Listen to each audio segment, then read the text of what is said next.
ईडीच्या धाकानं शिंदे मातोश्रीवर येऊन रडले होते असा आरोप आदित्य ठाकरेंनी TV9 मराठीच्या कॉन्क्लेव्हमध्ये केलाय.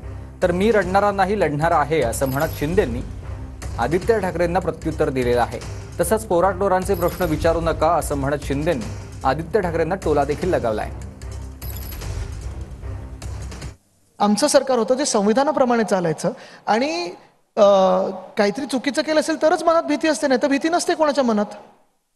ते एवढं म्हणजे तुम्हाला सांगतो काय होतं की मनी बसे तर स्वप्नी दिसे, ते तसं जी म्हण आहे ना ती ते तसं असेल. आम्हाला तर माहिती नाही काय असेल तर. पण तुम्ही असं म्हणाला होतात की उद्धव ठाकरे यांना सुद्धा अटक करण्याची तयारी नाही, मी म्हणालो होतो की मिंदेंना अटक करायचं होतं भाजपला म्हणून मिंदे पळाले आणि जी सत्य गोष्ट त्यांनी आम्हाला वर्षाला येऊन रडत रडत सांगितलं सुद्धा होतं. आदित्य ठाकरे आले होते, तेही बोलता बोलता बोलले की एक वेळ अशी होती की मातोश्रीवर एकनाथ शिंदे आले होते आणि आमच्याकडे रडले होते की माझ्या मागे ईडी लागली आहे.